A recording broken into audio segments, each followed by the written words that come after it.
आम्ही तुम्हाला सांगितलेलं असताना सुद्धा तुम्ही आगाऊपणा केलात ना. अरे करू दे रे आम्हाला प्रॅक्टिस, कशाला मध्ये मध्ये अडथळा आणताय? चला निघा इकडनं, चला लगेच. मावशी मावशी मावशी राहू दे ना.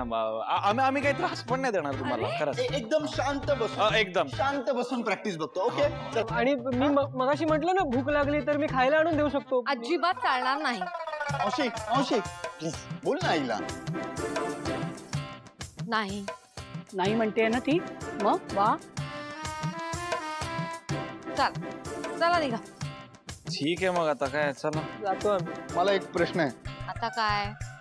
पारू का नाही डान्स करतील? आदित्य, पारूने का डान्स करायला हवाय तुला? अरे नाही मला नाही. ती ना मोलकरीण आहे आपल्या घरात, सर्वंट काम करते है ना. आणि हा जो खेळ खेळतोय ना आम्ही मंगळागौरीचा, तो लग्न झालेल्या बायका खेळतात. तिचं लग्न झालंय. खर तर मला पण पारूनी नाचायला हवंय, या खेळात भाग घ्यायला हवाय, पण तीच नाही म्हणते.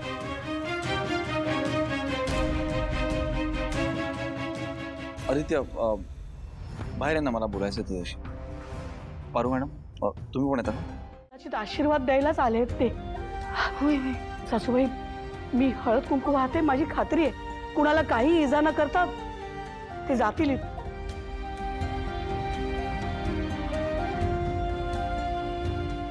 नाही का? हो पारू भावना पटकन औषणाचं ताट आणा.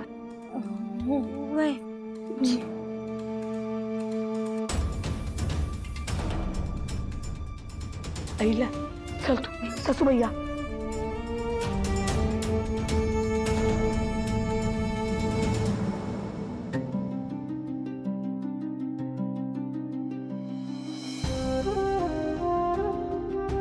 माझ्याकडून माझ्या कुटुंबाकडून काही चूक झाली असेल तर माफ करा. आणि माझ्या पोराबाळांना कुठलीही इजा न करता या तुम्ही.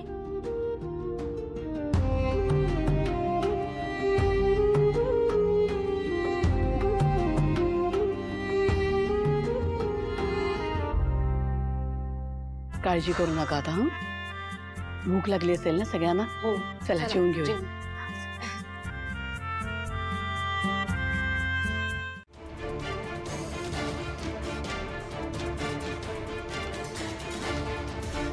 केवढं काय काय घडलं?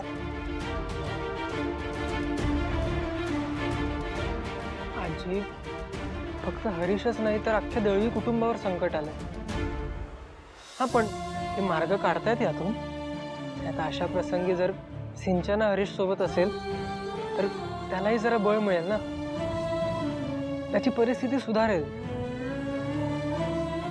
सिंचना प्लीज थोडं समजून घे ना हरीशला प्लीज.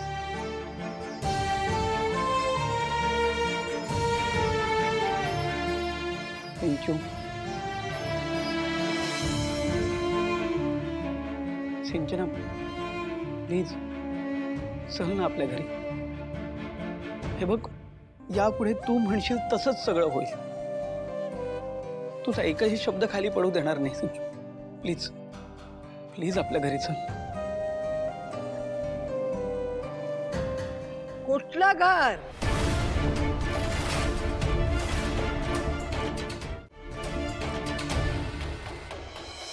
बायकोला लग्न करून स्वतःच्या घरी घेऊन जायचं असतं. पण तू बायकोशी लग्न करून तुझ्या आई बापाच्या घरी घेऊन गेलास. हा बरं तर बरं, ते घर त्यांच्या स्वतःच्या मालकीचं तरी असायला पाहिजे होतं. ते घर भाड्याचं.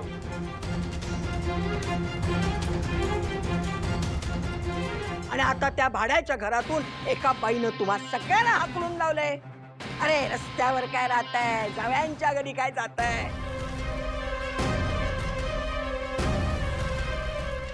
कुठल्या तोंडाने तिला घरी चल म्हणतोयस? आहे कुठं तुमचं घर? आमची सिंचना कुठेही येणार नाही.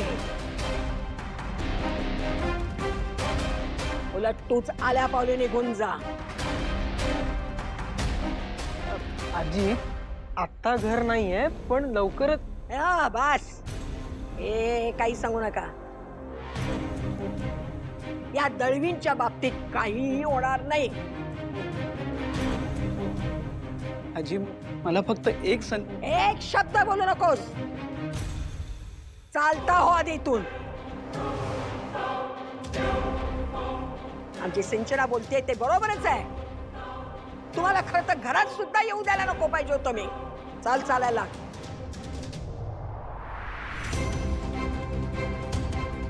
आता जाताय का धक्के मारून हाकलून द्यायला सांगू?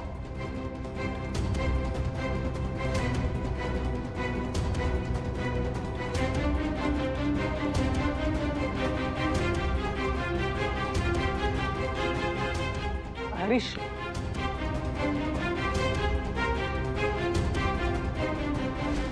बघितलं साजी, हे ना असेच तू त्यांना घरात घेत होतीस ना, तेव्हा मला एवढं टेन्शन आलं होतं ना, म्हणून मी म्हणत होते की त्यांना घराच्या बाहेर पण उभं नाही करायला पाहिजे. अगं हे काय मला आधीपासूनच माहिती होतं.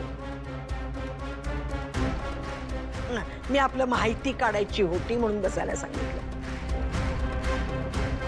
आई पण तुम्हाला कसं कळलं की ते संकटात आहेत ते? तू पण काय रणू का? अगं त्याला कळायला कशाला पाहिजे? हे दळवी कुटुंब सदा अनकदा कुठल्या ना कुठल्या तरी अडचणीत असतातच. अडचण त्यांच्या पाचवीलाच पुजलेली आहे. मी आपलं काय केलं, फक्त खडा टाकून पाहिला आणि तो बरोबर लागला. अगदी बरोबर आहे आजी. म्हणून ना त्या प्रॉब्लेमॅटिक घरी मला कधीच जायचं नाहीये.